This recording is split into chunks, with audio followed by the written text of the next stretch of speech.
Sejam bem-vindos a mais um episódio do Pod Viagem, hoje aqui na cidade do Rio de Janeiro, recebendo aqui o nosso viajante, um ícone das viagens no Brasil e no mundo, o nosso amigo Vaz, e a esposa dele, a Inês Lafosse, ela que é argentina e é a companheira de viagens e de vida aí do nosso amigo Vaz.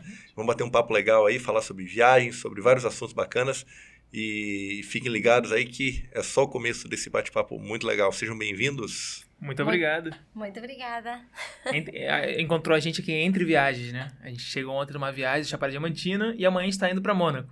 Então foi nesse período de 24 horas aqui no Rio, a gente conseguiu se reunir, então deu tudo certo. A gente estava conversando aqui, behind the scenes, essa situação de Mônaco que você falou, a primeira pergunta que eu fiz, mas o que vai fazer em Mônaco tão do nada, assim, que tá indo pra lá? Então já fica a primeira pergunta aí, fora do script. Essa vida de viagem é muito doida, né? Porque foi meio que do nada. A gente tava voltando ontem de viagem e a gente recebeu uma mensagem de uma agência que a gente já tinha trabalhado com o PokerStars, que a gente foi no começo do ano, em fevereiro. Pra Bahamas. E aí eles mandaram a mensagem, vai ter uma outra ativação, né, do PokerStars em Mônaco, com o GP de Mônaco. E vocês querem ir, só que tá muito em cima da hora, né? O embarque é depois de amanhã. E aí, primeiro perguntaram o interesse. E aí a gente falou, a gente temos interesse. Passagem pra Mônaco. Então, né? Tem lugar pra mim? Eu quero ir também. Eu nunca fui pra Mônaco, nunca fui pra essa região ali perto de Nice, né? Monte Carlo, Mônaco, etc. E aí eu falei com ela, e aí, vamos ou não vamos? Porque a gente tem uma outra viagem assim que a gente voltar, que é para Lençóis Maranhense. E aí a gente falou, cara, uma oportunidade. O primeiro que fizemos foi perguntar para eles qual seria a data de ida e de volta, né? Sim. Porque como já temos a viagem programada a partir do 30, o 30 de manhã já temos que viajar de novo. Hoje estamos gravando aqui no dia 23. 23, amanhã 24, às 11 da manhã parte o voo, já vamos estar perto das 7 da manhã no aeroporto. Aí voltaríamos, ela me confirmou que poderíamos voltar o 29 às 8 da noite. Para dia 30 já sair para o Maranhão. Isso, às 8 da manhã. Então, graças a Deus deu assim, o timing perfeito. E tudo isso voltando da viagem, né? Porque recebemos a primeira mensagem quando estávamos por decolar do primeiro voo, então ficamos sem sinal para responder. Aí, quando decolamos, conseguimos falar com ela. Graças a Deus, ainda era horário de trabalho, comercial, né? E aí foi continuando durante a noite a negociação. Hoje de manhã ela confirmou, tá, então você viajaria na manhã. Então, assim, entre lavando roupas. E é muito doido porque isso não foi a primeira vez que acontece um negócio desse. E eu falo que é tipo o Ronaldinho Gaúcho, né? Que ele tem o selo aleatoriedade. Do nada o Ronaldinho Gaúcho tá lá jogando futebol no presídio no Paraguai, ganhando o campeonato de futevôlei, e do outro dia ele tá jogando futebol, sei lá, com um líder de estado na Coreia do Norte, não sei. Uma hipótese, né? Isso se resume à vida de vocês aí. Sim, porque do nada você tá em casa, você recebe uma mensagem, você quer ir amanhã pra Mônaco de VIP pra acompanhar o GP da Fórmula 1. Aí tá, vambora, né? Tipo, só acho que a gente teve data, né, nesse período, sim. E já aconteceu, não só esse do PokerStars, foi irado também. Eu já fui no ano passado pra Miami também pra acompanhar a Fórmula 1. E também tava em Bali, fiz um bate-volta ali rapidinho em Miami. Estávamos fazendo uma viagem de 4 meses pra Ásia. E aí ele recebeu o convite, estávamos em Indonésia. Uhum. E aí foi, tá, então no meio da viagem ele já tinha conhecido algumas partes da Indonésia, eu não.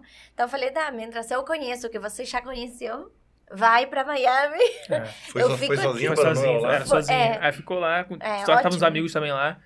E teve uma outra vez também, que eu tava no Laos, também tava fazendo Sudeste Asiático, e aí eu fui na África do Sul acompanhar uma gravação de um filme da Sony, que é o Monster Hunter, com a Mila Djokovic. E aí essa é um resumo, assim, mais ou menos da vida de viajante, né, de criador de conteúdo, que do nada aparecem umas oportunidades como essa, e você tem umas experiências que o dinheiro não paga. Assim, tipo assim, dá pra pagar, mas também tem uns acessos diferenciados, porque você tá indo meio que como se fosse uma imprensa, claro. Mas nós somos pessoas físicas, assim, né? Tipo, então você tá indo com um acesso diferenciado. É um jornalista, mas também é um viajante. Então é um novo mundo, assim, pra viajante. Tivemos na última viagem, na entrevista entrevistei o Bruce Buffer, do UFC. Caraca. Foi muito doido, porque eu gosto muito de UFC, né? E ele tava lá jogando poker. E aí perguntaram se eu queria entrevistar ele. Aí eu falei, vamos lá, trocar uma ideia. São coisas que, assim, que por mais que você tiver dinheiro e tal, são experiências que você coisa que nunca o dinheiro teria, não né? paga, Imagina, se você estivesse lá como um jogador de poker, você não ia chegar, pô, Bruce, senta aí, vamos trocar uma ideia, eu vou te entrevistar. Tipo assim, ele vai falar, pô, tem Times Money, sei lá. E ele foi muito legal, foi muito um papo maneiro. muito interessante, até para gravar, para aprendizado, né, sobre empreendedorismo também. Falando em Times Money, eu espero realmente que vocês não tenham que pagar nada lá em Mônaco, porque eu tive em Mônaco e acho que vocês vão aterrissar em Nice, eu acho, imagino, né? Sim, vai ficar em Monte Carlo, vai ficar no hotel. Mas o avião chega em Nice? Sim. E aí você chega em Mônaco, você já vê os preços absurdos, assim, um café... 12 euros, aquela loucura, né? Mas então a dica é levar comida de casa aqui do... Eu espero que vocês não tenham que pagar nada lá, que vocês sejam patrocinados. Aí você levar a caixinha de café pronto, só botar água. Vou levar o café, então comida é uma boa dica. E a gente nem perguntou, né? Porque não deu tempo, mas tomara que eles tenham dado um dinheirinho ali pra gente. Eles mandaram agora, justo antes de começar aqui, me mandaram, tem um briefing assim, né? Que tem como vai ser vários jantares, almoços e demais. Então, tomara que... eu dei uma olhadinha nas suas redes aí, né? Já acompanho faz um tempinho já. E eu vi que vocês viajam muito pelo Brasil, né? Conhecem o Brasil inteiro, eu imagino, pelo que eu vi ali nas redes. Todos os lugares turísticos vocês já foram e até os não turísticos, né? Enfim, Lençóis, Bonito, Chapada dos Veadeiros, Diamantina, que vocês voltaram agora. Vocês dão mais ênfase em viagens no Brasil ou em viagens fora do Brasil atualmente? Cara, não tem assim um padrão, né? A gente vai pelos objetivos de conhecer as coisas. De experiências, né? E mal bem, o Brasil tem muitas experiências e também tem lugares que a gente quer conhecer. A gente viu uma foto, ouviu um vídeo e falou assim, caramba, seria muito legal a gente conhecer. Como a gente já fez, não quase tudo, mas fez quase todos os estados, a gente tem alguns pontos, pô, vamos lá no Mato Grosso? Tá, o que tem no Mato Grosso? Pô, eu quero ver a onça pitada, que é o meu sonho, ver uma onça de perto. Aí eu falo, tá, o que dá pra fazer mais no Mato Grosso? Tá, e tem a parte de águas cristalinas, que também é o nosso carro-chefe, assim, né? De fotografia aquática, vídeos aquáticos. Eu vi que vocês fotografam muito com GoPro, né? Exatamente. É a GoPro na água ali, aquele lance bacana. Uma parte é GoPro, também tem uma câmera... Agora eu tô com uma caixa estanque para uma câmera maior, mas eu sou embaixador da GoPro aqui no Brasil. Opa, legal. Então é legal também porque cria mais conteúdo para ser divulgado e cria, né, um relacionamento maior com a marca. Então se a gente do Pod Viagem quiser comprar algumas GoPro, se o cara certo vai conseguir um descontinho para nós? Pode ser, tem um cupom aí, GoPro Vaz aí, se quiser comprar. Dá pra... A maioria dos equipamentos tem um cupom aí que se você quiser adquirir. E aí essa questão do Brasil é porque também a galera, cara, muitos lugares, tem meio que uma missão assim, né? Que é mostrar quão belo é o Brasil. Porque o pessoal fica muito valorizando as coisas lá de fora, tanto que os nomes dos lugares do Brasil é tudo Caribe brasileiro, o Grand Canyon brasileiro, é tudo... As Maldivas brasileiras. Maldivas brasileiras. Tipo assim, romantismo exterior, né? Um romantismo interior e nunca foram. Então, tipo assim, às vezes quem fala que é Caribe brasileiro nunca... Foi no Caribe. E aí fala que é Caribe brasileiro. Tá, mas, pô, você tá fazendo propaganda do Caribe. Você não tá fazendo propaganda do local. Porque quando eu vou pro local, isso é bonito, eu falo assim, pô, imagina o Caribe. Se esse lugar aqui é bonito, imagina o Caribe. E aí eu fico assim, cara, pô, o Brasil, pra mim, ele é top 3 de países de belezas naturais do mundo. Fácil, assim, fácil. Top 3. E tem algum estado que você não conhece ainda? Tem o... Que vocês não conhecem? Sim, Sergipe. Que tá bem pendente. O único do Nordeste que falta. Depois temos Acre. E Roraima. Roraima também a gente não foi. A gente pensou já fazer o Monte Roraima. Sim. Então já mataria essa...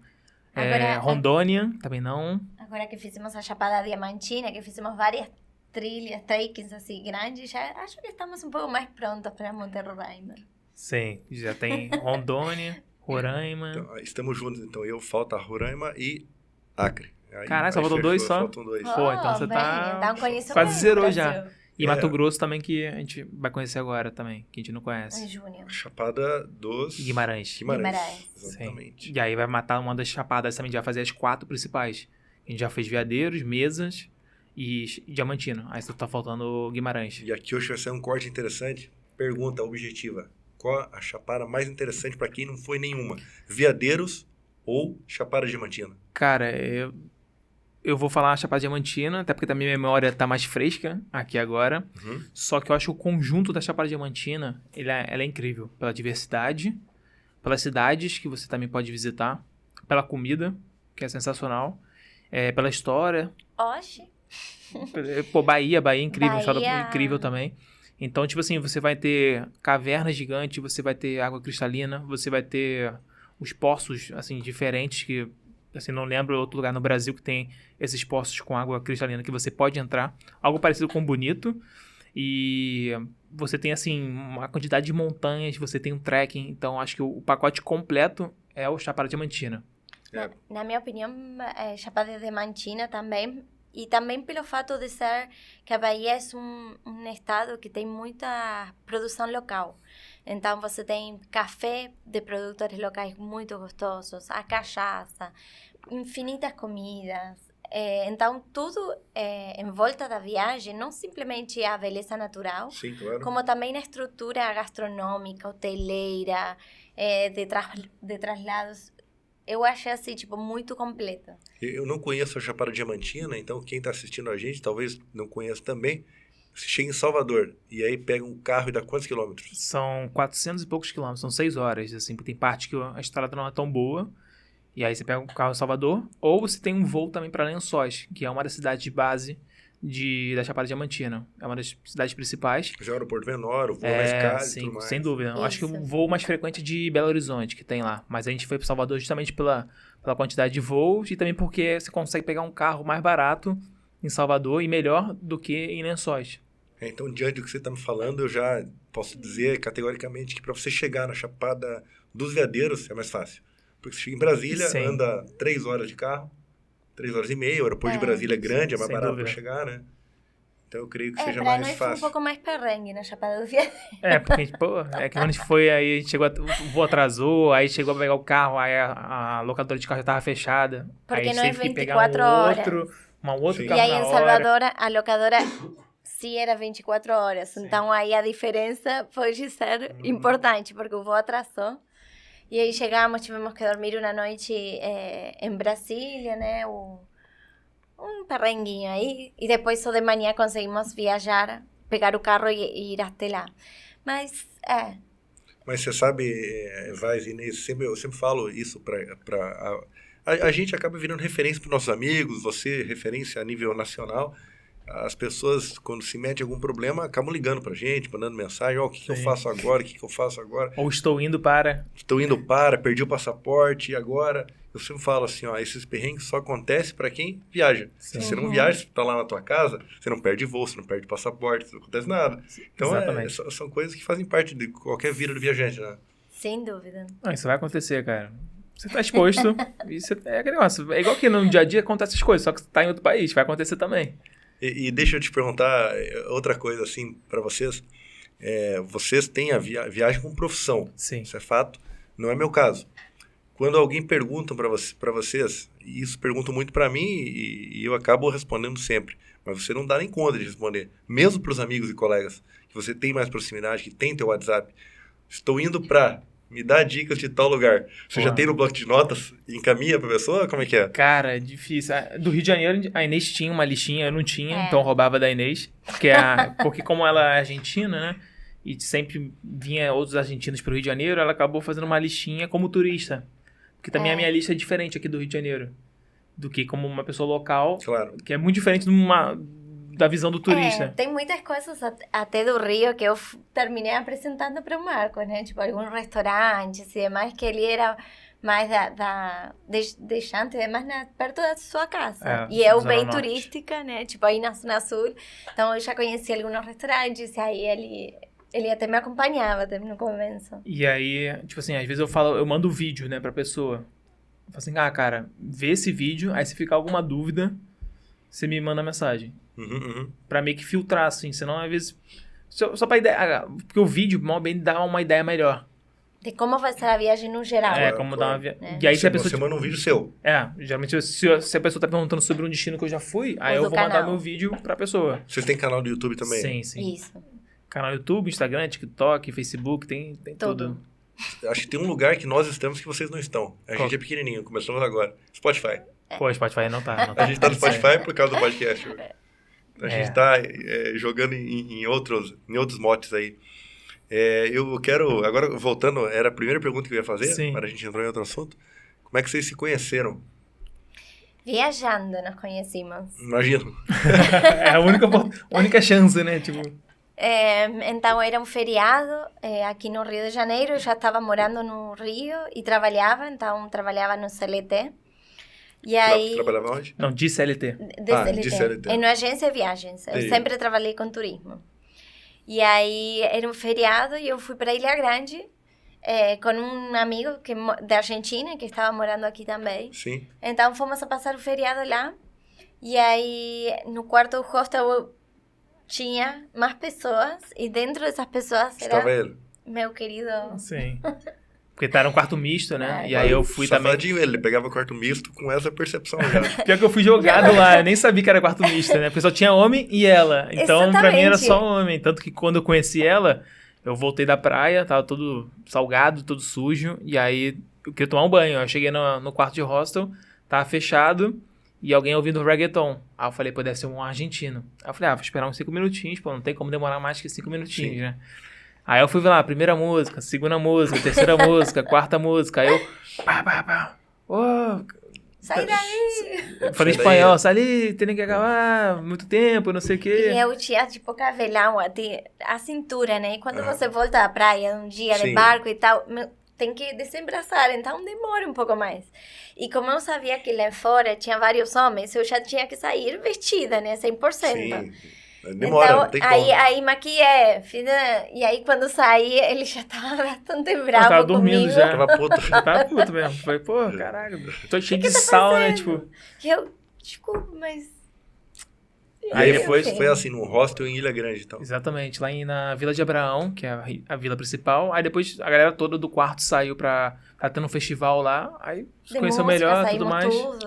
E aí o resto é história. Aí depois de um ano a gente começou a namorar, porque eu tinha 2 viagens compradas, assim, também.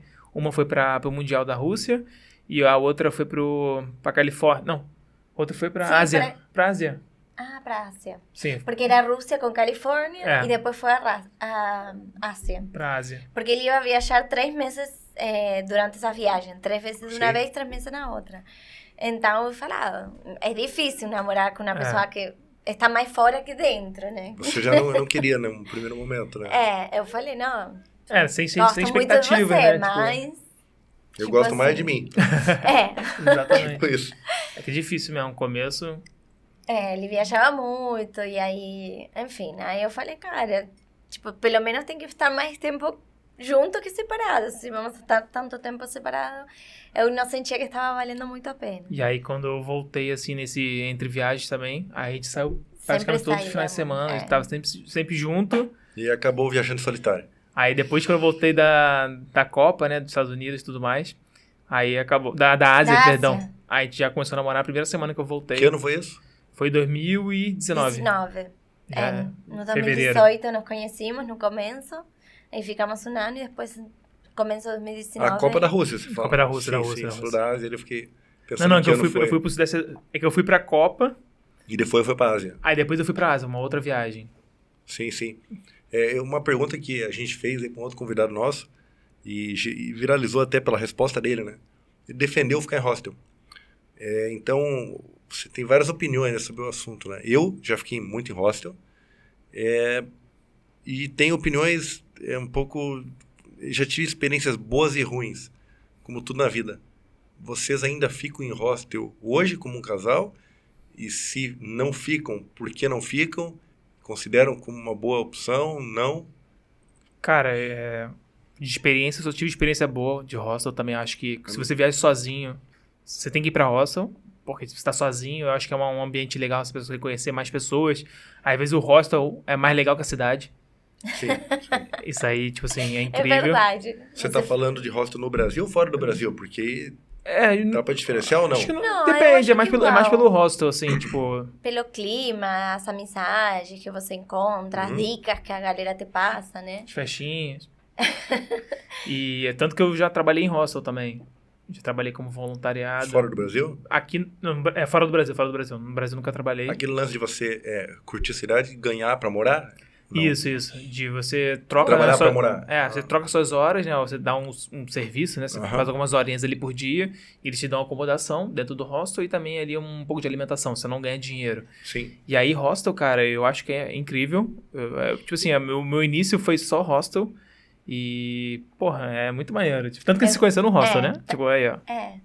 E os dois trabalhamos em hostel. Ela trabalhou em Búzios, né? Eu trabalhei, inclusive, quando não morava no Brasil, eu trabalhei em Búzios, aqui também na troca. E isso antigamente, né? Faz, sei lá, 16 anos. Faz muito tempo.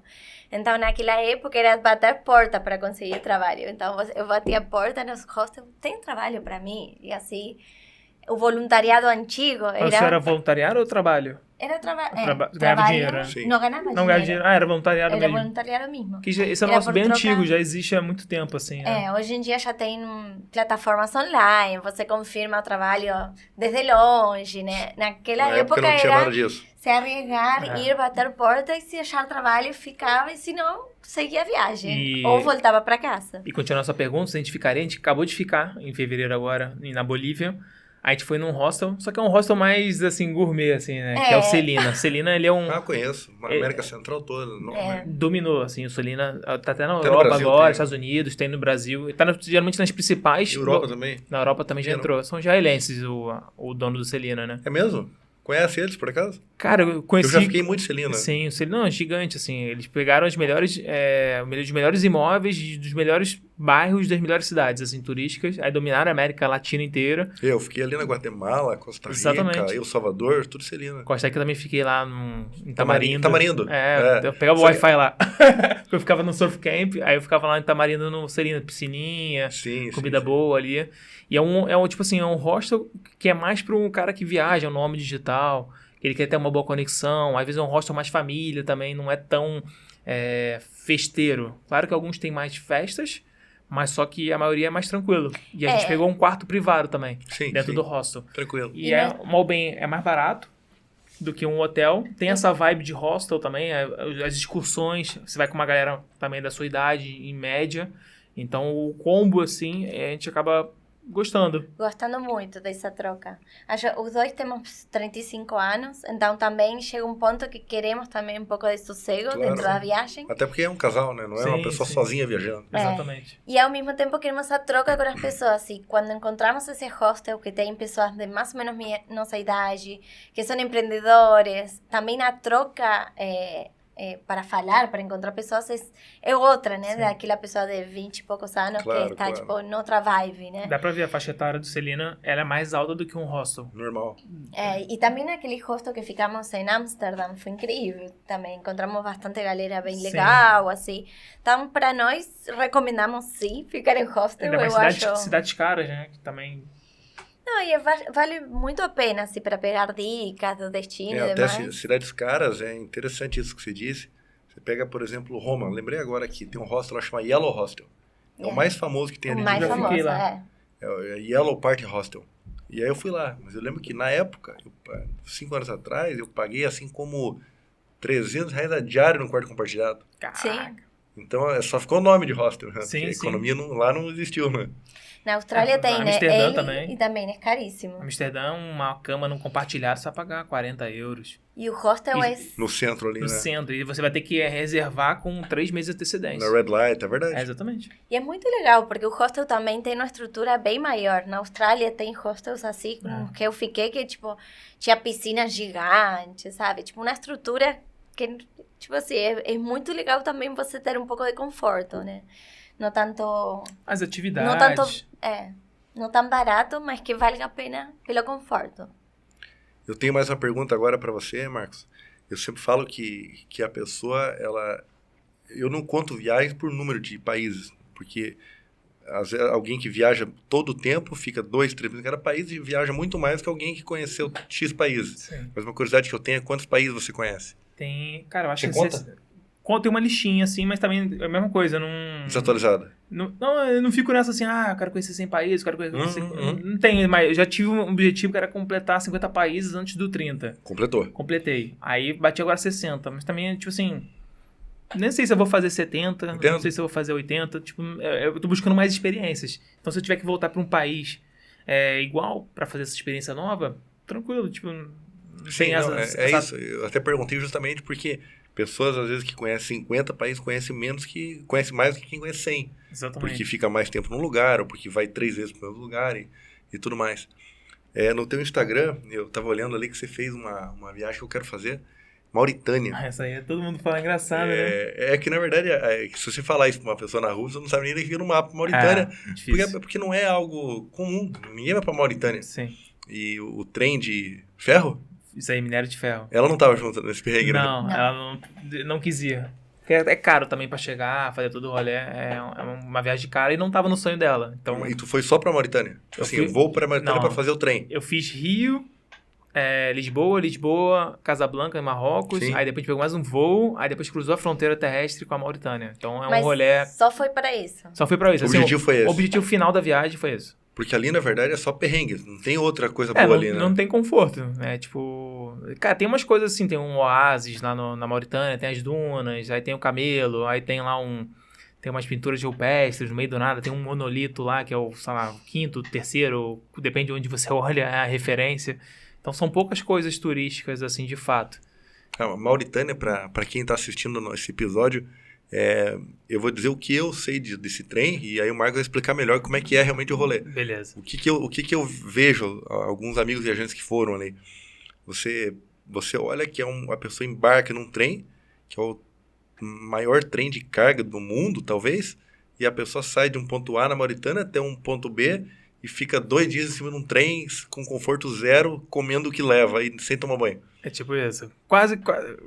É tipo assim, é um dos maiores trens do mundo, né? Ele tem mais de 2 quilômetros de extensão. De extensão. Então, tipo assim, ele até no Brasil tem trens maiores. E aí você cruza o deserto do Saara. Então, nesse tempo que você fica em cima do trem, você não vê praticamente nada. Você não vê uma alma viva ao redor. E aí ele leva o minério da mina até o porto. Até o Oceano Atlântico. A Mauritânia tem saída pro oceano, então? Tem. Tá. Então, no lado do Atlântico. Isso. Né? Uhum. Então ela tem no norte da Mauritânia, aí ela meio que faz um L embaixo do Marrocos, que é aqui assim, e ela leva esse minério. E aí tem um vagão de passageiro, que ninguém usa praticamente, porque até a população é muito pobre, não quer pagar, e também é muito precário. Não é um vagão de trem, assim, é um negócio fechado. Um cubículo que só é fechado. É isso aí.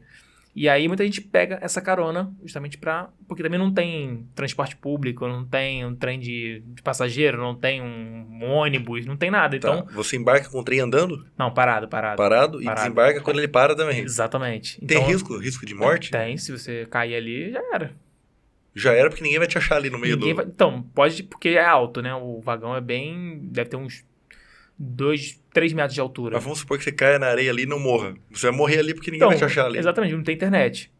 Pra alguém te achar, primeiro vai ter que esperar alguém chegar lá no final. Pra avisar que você caiu. Pra avisar que caiu. Aonde caiu, ninguém sabe. E aí não sabe onde caiu, só se alguém conseguir marcar no GPS de alguma maneira e procurar e tentar achar uma estrada pra conseguir chegar lá. E um carro também.